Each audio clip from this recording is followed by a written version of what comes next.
My name is Justina Mukoko, and I'm the National Director of the Zimbabwe Peace Project. I joined the Zimbabwe Peace Project in January 2007, and I've been at the helm ever since. The Zimbabwe Peace Project is a non-governmental organization that works in the sector of peace.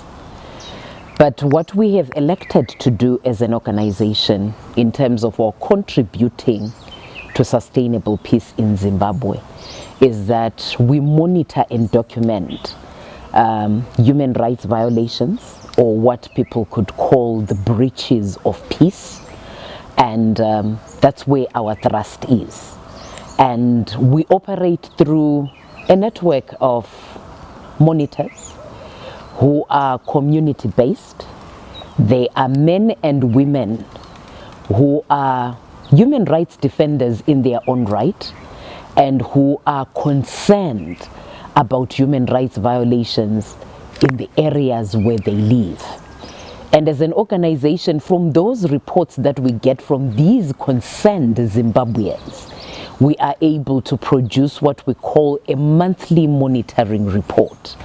So since we started operating in November 2001, we have not missed a single month in terms of producing a monthly monitoring report.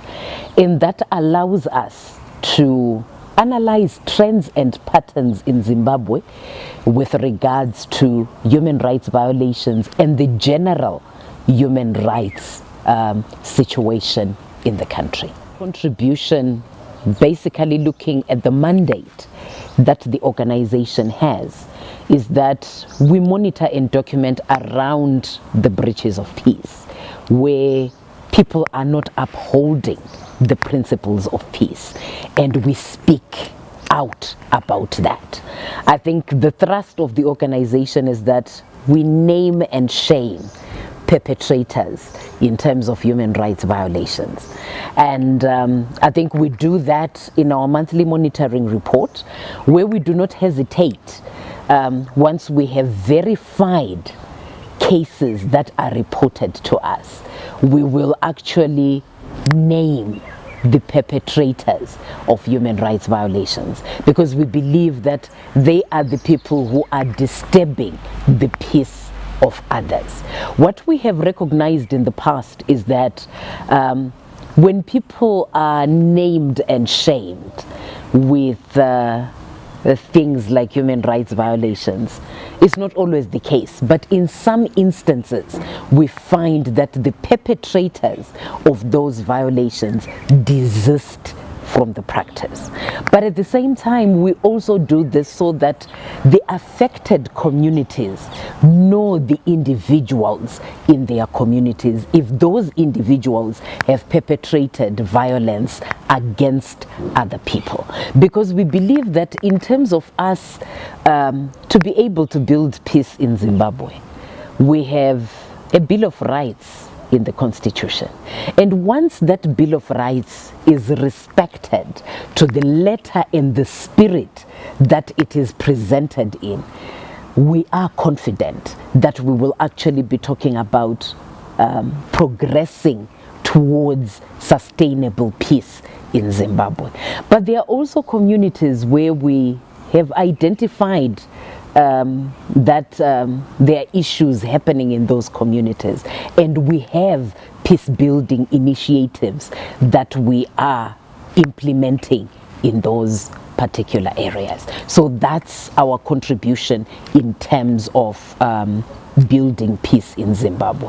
I think it's interesting that you talk about the elections next year.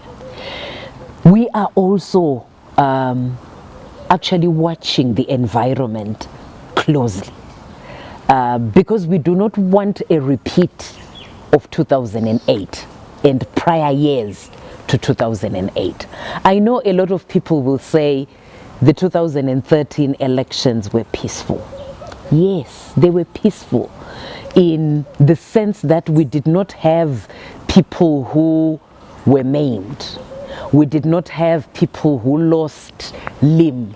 we did not have that many people who were killed in that election as compared to 2008. So when you compare 2013 to 2008, indeed we had a relatively peaceful election.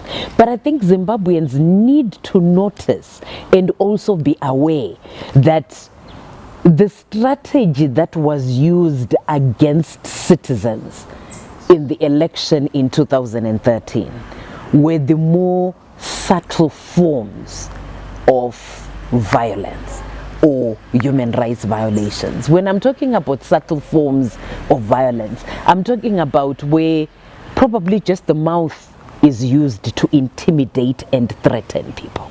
So when you then speak to that individual who has been threatened, they don't have evidence on them that something has been done to them. So we did not speak about gross acts of violations, but there were these covert forms of violations.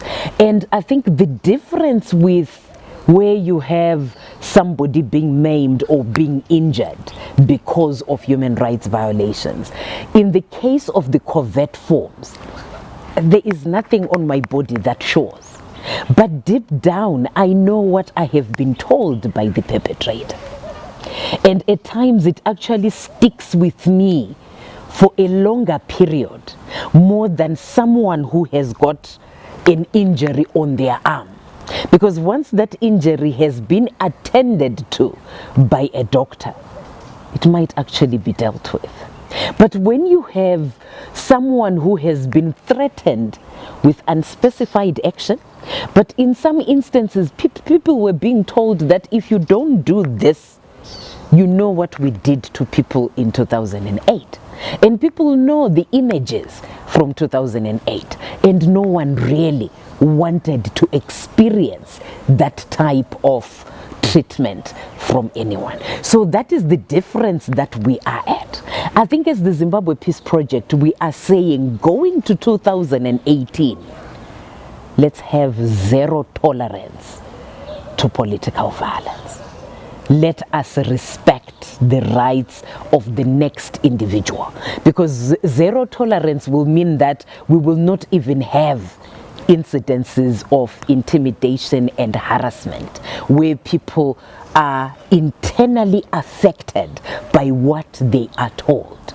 Rather, we are a citizenry that approaches the elections in a manner where we feel that we are free, and in a manner that we also feel that I don't fear that once I have taken this act, someone will come and punish me for having done this. So I think for the 2018 elections, let us do away with overt and covert forms of violations. For these and other stories, visit our website www.263chat.com. Follow us on Twitter at 263chat and like our Facebook page 263chat.